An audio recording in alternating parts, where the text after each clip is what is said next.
আসসালামু আলাইকুম। প্রিয় দর্শক, অন্য মঞ্চের আলাপ চাইতে আপনাদের সকলকে আমন্ত্রণ জানাচ্ছি। গোপালগঞ্জের নৃশংস ঘটনায় নিহতের সংখ্যা দাঁড়িয়েছে ৫-এ। তবে অসমর্থিত সূত্র বলছে প্রকৃত সংখ্যা আরো অনেক বেশি। যদিও এখনো পর্যন্ত সরকারের পক্ষ থেকে হতাহতের প্রকৃত সংখ্যা সম্পর্কে কিছুই জানায়নি। হতাহতের সংখ্যা যাই হোক, এখানে কতটা অন্যায়ভাবে, কতটা নৃশংসভাবে মানবতা লঙ্ঘন হয়েছে সেটাই প্রধান বিবেচ্য বিষয়।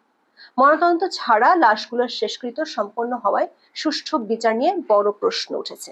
দিনরাত মানবাধিকারের স্লোগান দেয়া আর শান্তিতে নোবেল বিজয়ী শাসনামলে প্রকাশ্য দিবালোকে মারণাস্ত্র ব্যবহারের নজির দেখা গেছে গোপালগঞ্জে।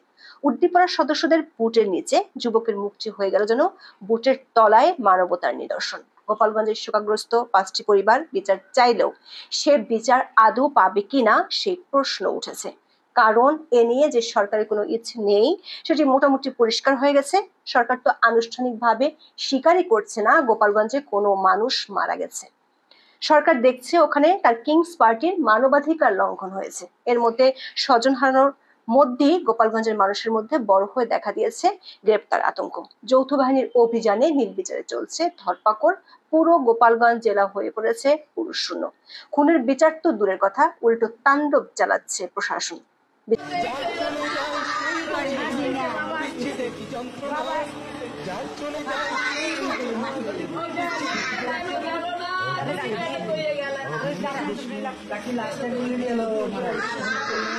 এই শিশুটির বয়স ৪ বছর। সে হয়তো জানে না তাদের এই ডাক আর কখনোই তাদের বাবা সোহেল মোল্লার কাছে পৌঁছাবে না।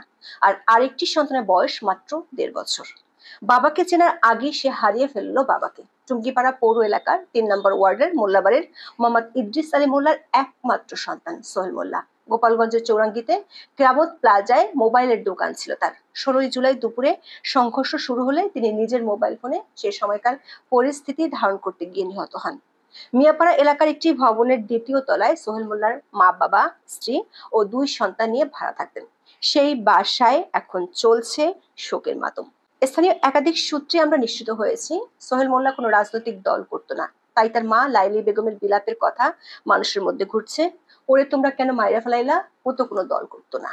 লাইলি বেগমের মতোই আরেক মা হারিয়েছেন তার সন্তান, তিনি রোকসানা বেগম। হারিয়েছেন তার ১৭ বছরের সন্তান ইমন তালুকদারকে। ১৭ বছর বয়সী পরিবারের একমাত্র আয়ের উৎস ছিল এই ইমন। নিহত ইমন গোপালগঞ্জ শহরে মুন্সি ক্রোকারিজ দোকানের কর্মচারী ছিল। ছেলে হারানোর শোকে বাকরুদ্ধ মা। তার প্রশ্নের উত্তর এখন কে দিবে? রোকসানা বেগমের আহাজারি, এখন আমার সংসার বাঁচাবার মতো আর কেউ নাই। ছাওয়াল মরছে শুই না ওর বাপ পাগল হইয়া চলে গেছে। আমার বাপের সংসারটা টানতো। এখন আমার ৪টে ৫টে ছেলে মেয়ে নিয়ে থাকার কোনো পথ নাই, বাঁচার পথ নেই। আমার ছেলেরা যেমন পাড়ায় মারছে, গুলি করে মারছে, আমি এর বিচার চাই। রোকসানা বেগম বিচার চাইলেও সে পথে যাচ্ছে না শান্তিতে নোবেল বিজয়ী ডক্টর মোহাম্মদ ইউনূসের প্রশাসন। ময়নাতদন্ত ছাড়াই লাশগুলো সৎকার ও দাফন করে ফেলতে বাধ্য করা হয়েছে। পরিবার ও স্থানীয় লোকজনের এমন অভিযোগ দেশ ও দেশের বাইরের গণমাধ্যমে ছাপা হয়েছে। কে গুলি করলো, কাদের গুলিতে মারা গেল, কেঁচো খুঁড়তে এসব সাপ বের হয়ে যাবার ভয়েই হয়তো ময়না তদন্ত করা হয়নি। এমনকি জানাজা বা শেষকৃত্যে বেশি মানুষের সমাগমও হতে দেয়নি, এমন অভিযোগ আছে। স্থানীয়দের অভিযোগ ইমন পুলিশের হাতে আটক ছিল। সামাজিক মাধ্যমে ছড়িয়ে পড়া ভিডিওতে তেমনটাই দেখা গেছে, যেখানে এক পুলিশ সদস্যকে বলতে শোনা যায়, এটাকে কোথায় রাখবো।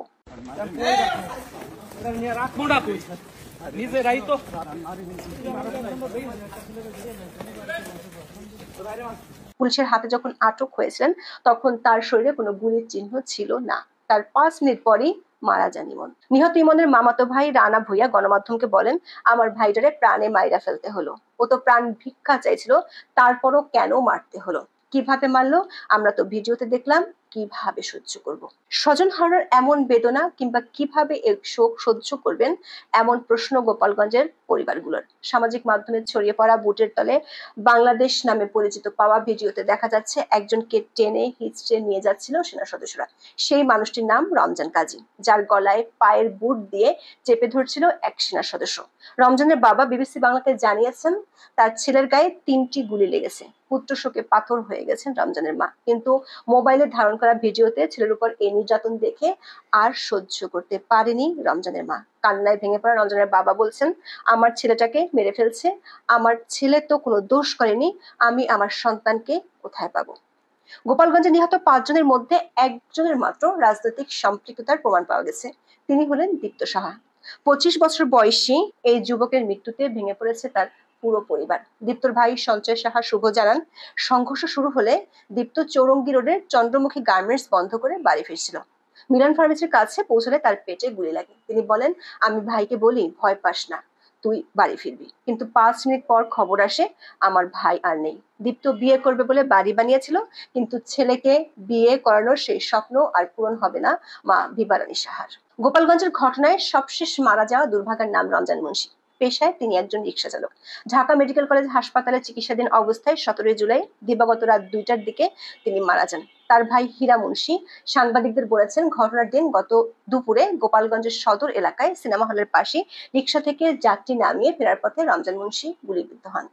দর্শক, স্বজন হারানো 5টি পরিবার বিচার চায়, কিন্তু সে বিচার আদৌ হবে কিনা সেই প্রশ্ন বড় হয়ে দেখা দিয়েছে। কারণ এসব মৃতদেহের শেষকৃত্য সম্পন্ন হয়েছে ময়না তদন্ত ছাড়াই। বিবিসি বাংলার এক খবরে বলা হয়েছে, স্বাভাবিক মৃত্যুর বাইরে কাউকে হত্যা করা হলে সেটি একটি অপরাধ। আর এখানে প্রয়োজন হয় পোস্টমর্টেম বা ময়নাতদন্তের, যার মাধ্যমে অপরাধের ধরন, কিভাবে মৃত্যু হলো এমন তথ্য পাওয়া যায়, যা পরবর্তীতে বিচার কাজের জন্য আদালতে উপস্থাপন করা হয়।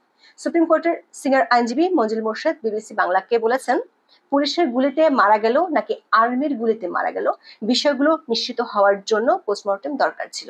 পোস্টমর্টেম বা ময়না তদন্ত করা না হলে কাউকে অপরাধী হিসেবে সুনির্দিষ্টভাবে আইনে সাজা দেওয়ার সুযোগটা কমে যায়। দর্শক, নিহতদের পরিবারের বিচার চাওয়ার দাবির প্রতি সরকার ভ্রুক্ষেপ না থাকলেও গোপালগঞ্জকে পুরুষশূন্য করতে মরিয়া ডক্টর ইউনূসের প্রশাসন। কারফিউর মধ্যে যৌথ বাহিনীর বিশেষ অভিযানে চলছে ব্যাপক ধরপাকড়, রাতের আধারে চলছে নির্যাতন, এমন অভিযোগ ছড়িয়ে পড়ছে সামাজিক মাধ্যমে। গোপালগঞ্জকে পুরুষ শূন্য করতে নৌবাহিনী ও কোস্টগার্ডের অভিযান চলছে। রাতের আধারে নির্যাতন ও হামলা ঠেকাতে গোপালগঞ্জের নারীরাই এখন মাঠে নামছে, এমন ভিডিও ছড়িয়ে পড়ছে সামাজিক মাধ্যমে। এই হত্যাকাণ্ডের পর সাধারণ মানুষের প্রশ্ন হলো, সেনাবাহিনী সিভিলিয়ানদের উপর গুলি করতে চায়নি বলে 5ই আগস্ট শেখ হাসিনার সরকারকে উৎখাত করলো, অথচ সেই সেনাবাহিনী ওয়ার মোডে গিয়ে তার নিজ দেশের সিভিলিয়ানদের গুলি করে হত্যা করলো কিভাবে? 1 জুলাইতে আবু সাইদ ওয়াসিম শান্ত চলে গেল, আর 1 জুলাইতে দীপ্ত, ইমন, সোহেল, রমজানদের প্রাণ হারাতে হলো। একের পর এক তাজা প্রাণ চলে যাচ্ছে, কিন্তু রাষ্ট্রের বোধহয় কবে হবে? লাশ নিয়ে রাজনৈতিক দলগুলো করছে রাজনীতি, আর রাষ্ট্রযন্ত্রের বোধ যেন কখনোই ফিরছে না। এই হত্যাকাণ্ড কেন, সে জবাব কি রাষ্ট্রের কাছে আছে?